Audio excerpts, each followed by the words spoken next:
Assalamualaikum warahmatullahi wabarakatuh. Halo teman-teman mahasiswa semuanya, selamat datang kembali di channel YouTube saya pada pembahasan materi preservasi informasi. Nah, materi kali ini adalah materi pertemuan kita yang keempat, yaitu tentang faktor-faktor penyebab kerusakan pada media informasi tercetak atau berbahan kertas. Teman-teman pasti sudah tahu ya kalau informasi dalam bentuk tulisan ini sudah ditemukan berabad-abad yang lalu. Namun media tulisnya memang belum menggunakan kertas, tetapi menggunakan media yang lain seperti tanah liat, papirus, kulit binatang, lontar, dan lain sebagainya. Nah, karena media tulisnya ini belum menggunakan kertas, maka sering disebut dengan masa prakertas. Nah, namun sekarang media tulis yang banyak kita temui ini adalah menggunakan media kertas ya. Kalau kita berbicara tentang informasi, maka tentu tidak jauh-jauh dari yang namanya perpustakaan, betul ya?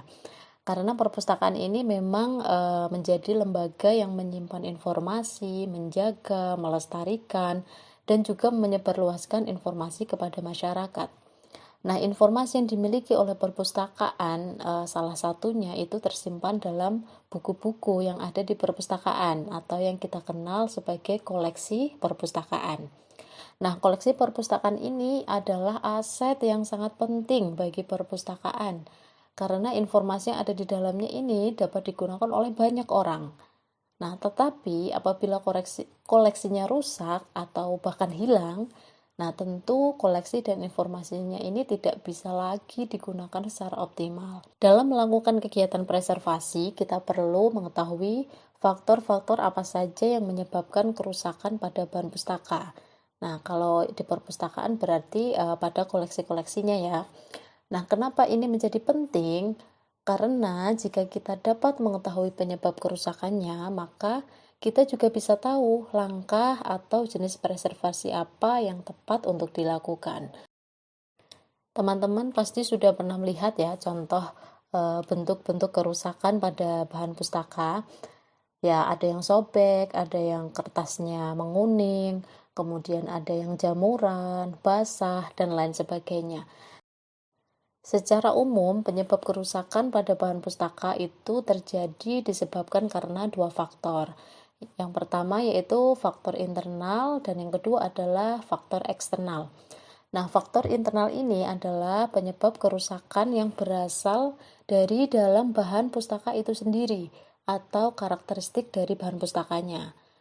Tapi kalau faktor eksternal adalah penyebab kerusakan yang berasal dari luar bahan pustakanya. Nah, perlu teman-teman ketahui bahwa proses pembuatan kertas ini ternyata dilakukan melalui proses mekanik dan juga kimiawi.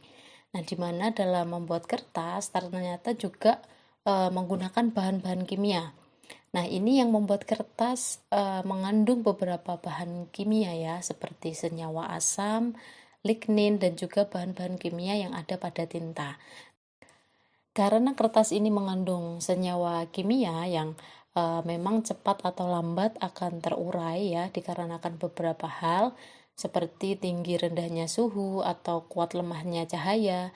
Nah, ini dapat mempercepat proses reaksi hidrolisis pada kertas sehingga kertas menjadi cepat lapuk.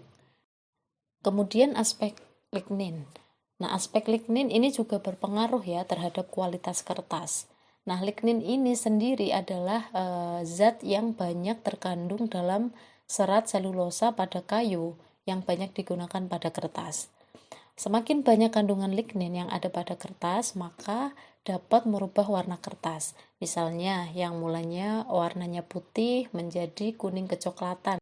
Nah, untuk mengurangi kerusakan bahan pustaka ya pada aspek internal ini, sebaiknya menggunakan kertas yang bebas asam seperti kertas jenis permanen paper atau acid free.